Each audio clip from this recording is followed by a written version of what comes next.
What is up, guys? It's the Sound Alchemist, part of One Mind Syndicate, and today I'm back to talk about Warhammer 40K. So we've had a short about the Sisters of Battle that did really well, and it was titled, Why Do the Sisters of Battle Wear Boob Armor? In today's 40K question, Ben903 asks us, why is it that the Sisters of Battle have boob armor? And that is for a major reason, to denote that they are indeed female. Gouge Van Dyer had a bunch of army militia on them, and the Sisters of Battle were one of them. They were known as the Brides of the Emperor. And Sebastian Thor, when he took out Gouge Van Dyer from power, he made a law that the ecclesiarchy could hold no men-at-arms. A way around this was to have the ecclesiarchy use the Sisters of Battle as a means to have no men-at-arms, since they were female.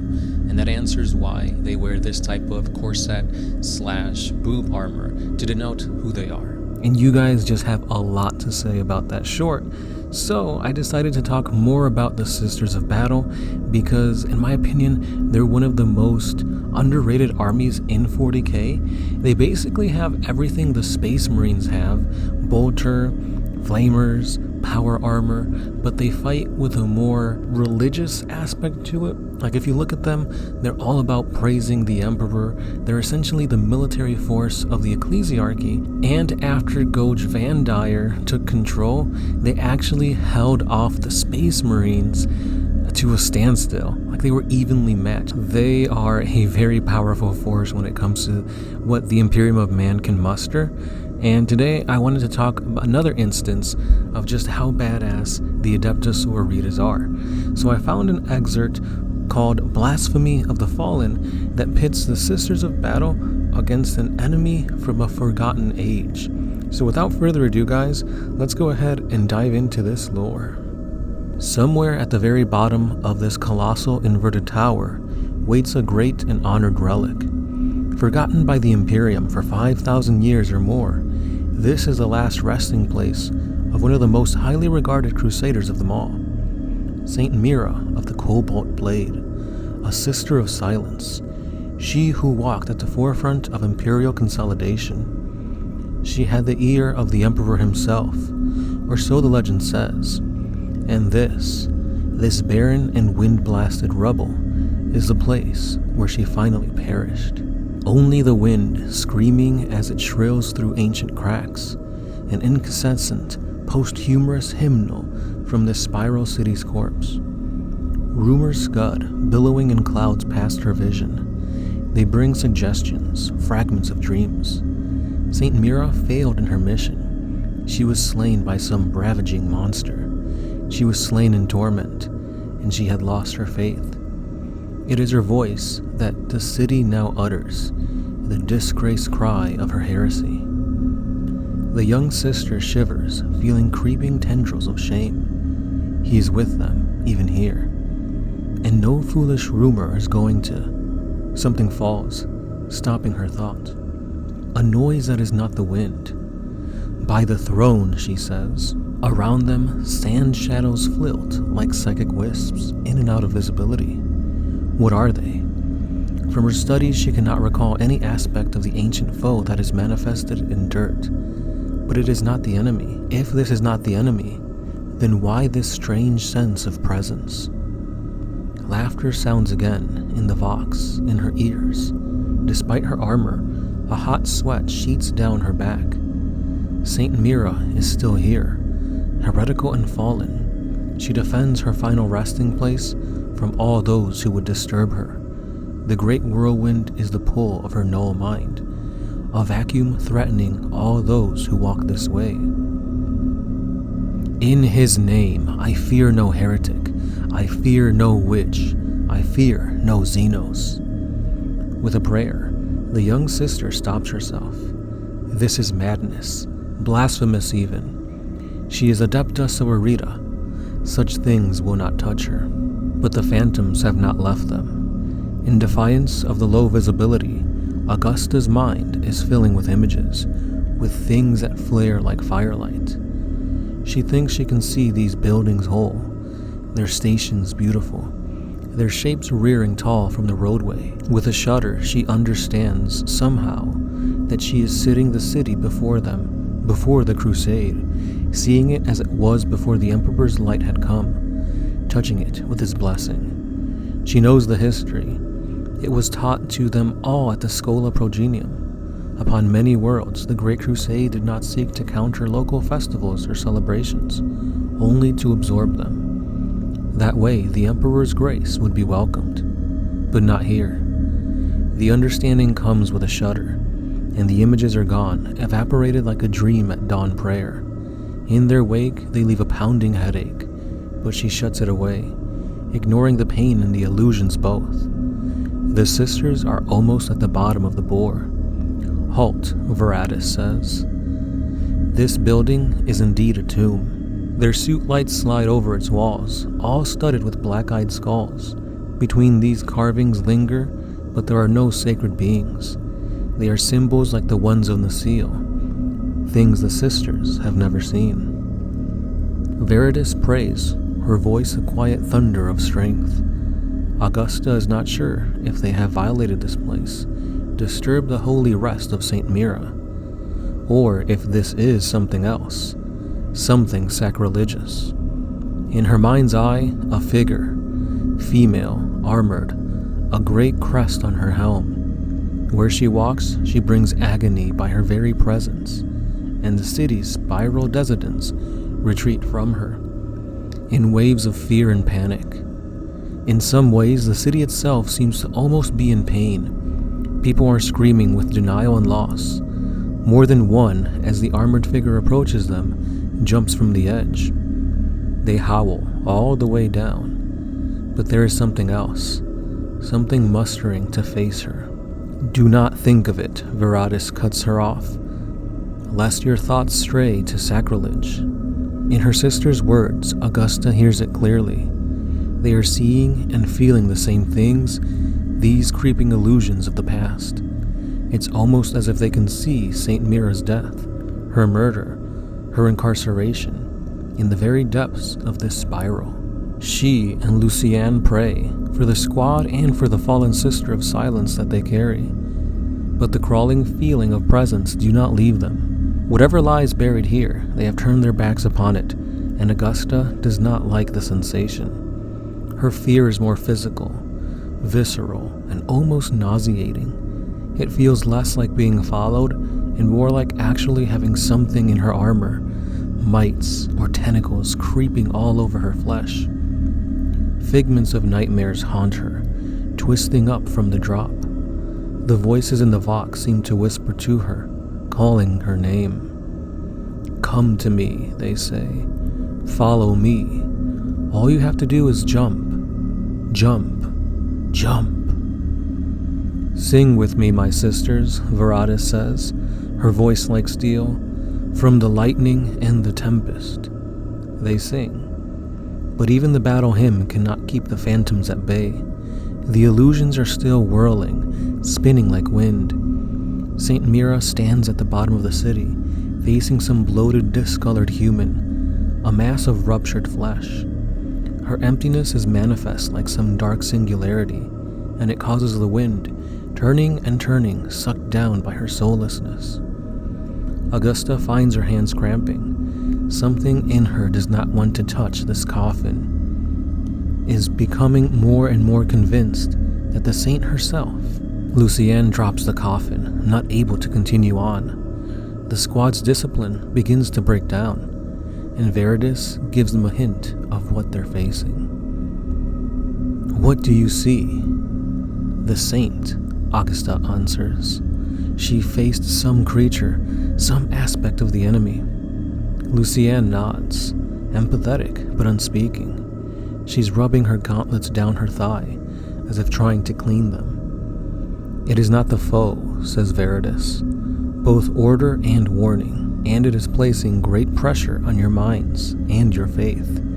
You will stand fast and walk forwards in his name. Your orders have not changed. You will carry the tomb relic. But it is tainted. Augusta does not mean to speak over her sister, but the images are strong now.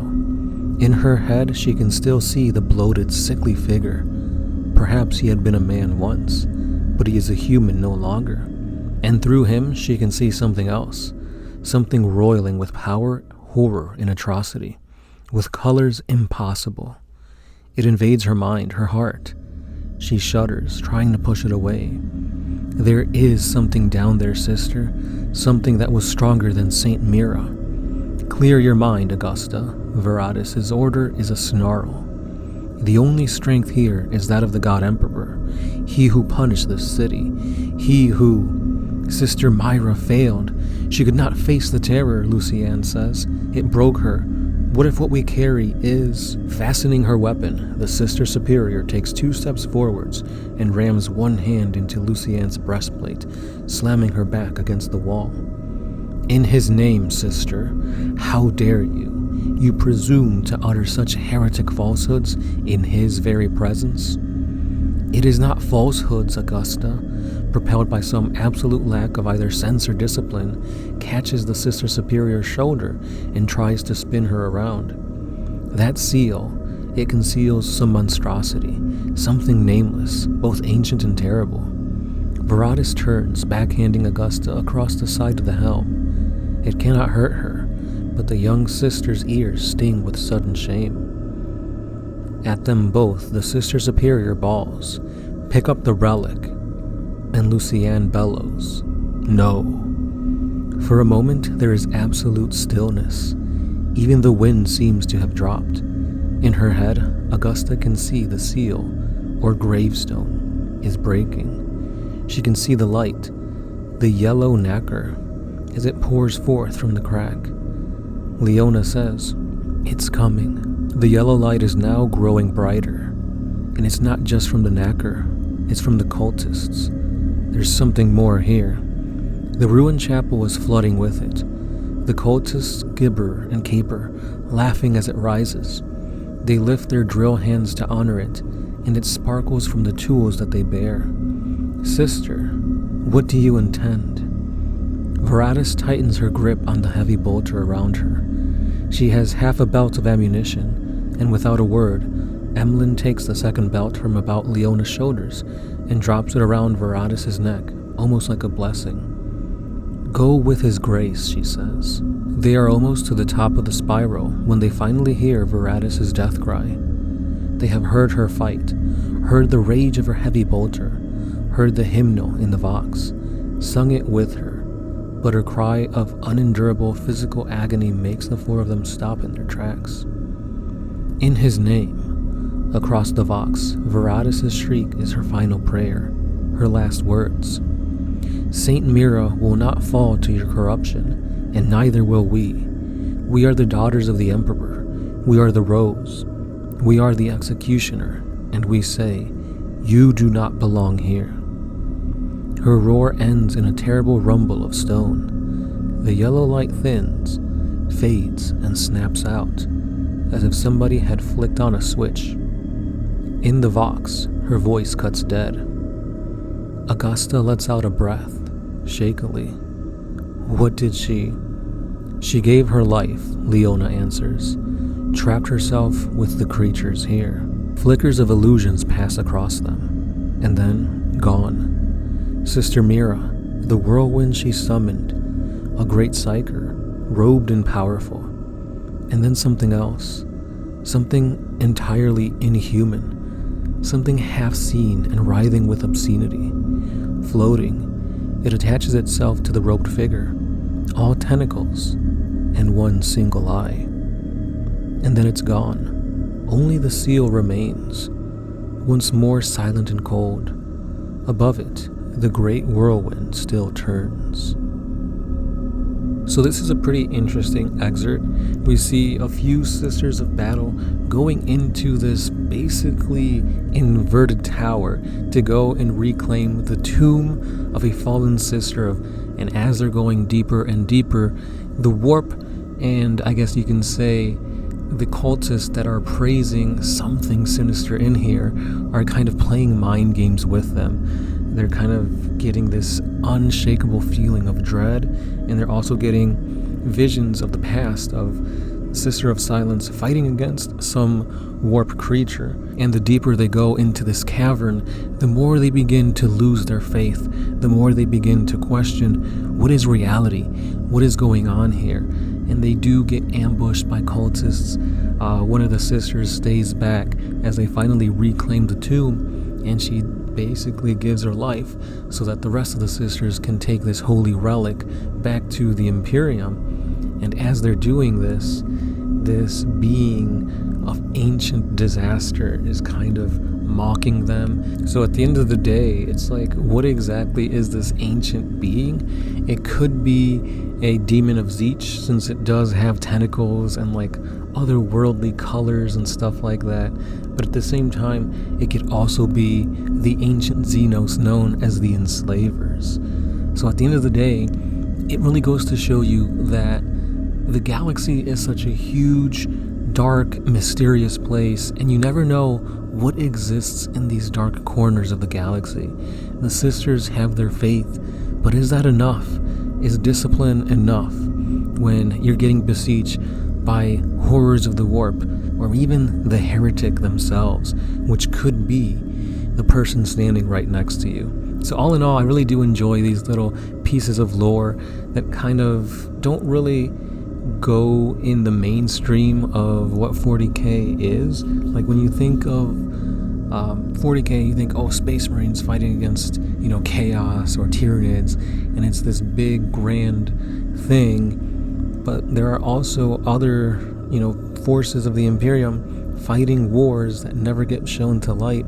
Something like this, they're just fighting kind of cultists and going to reclaim a relic, but that relic could be guarded by some mysterious Xenos unbeknownst to the wider Imperium. So it's pretty cool to see these kind of things. If you guys have any other stories you want me to cover, please let me know down below.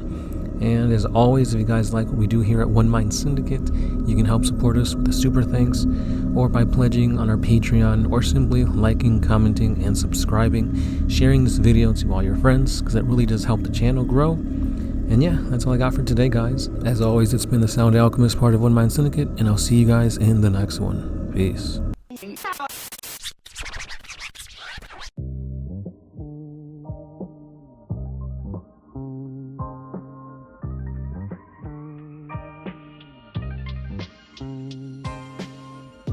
Oh, if you could put my freedom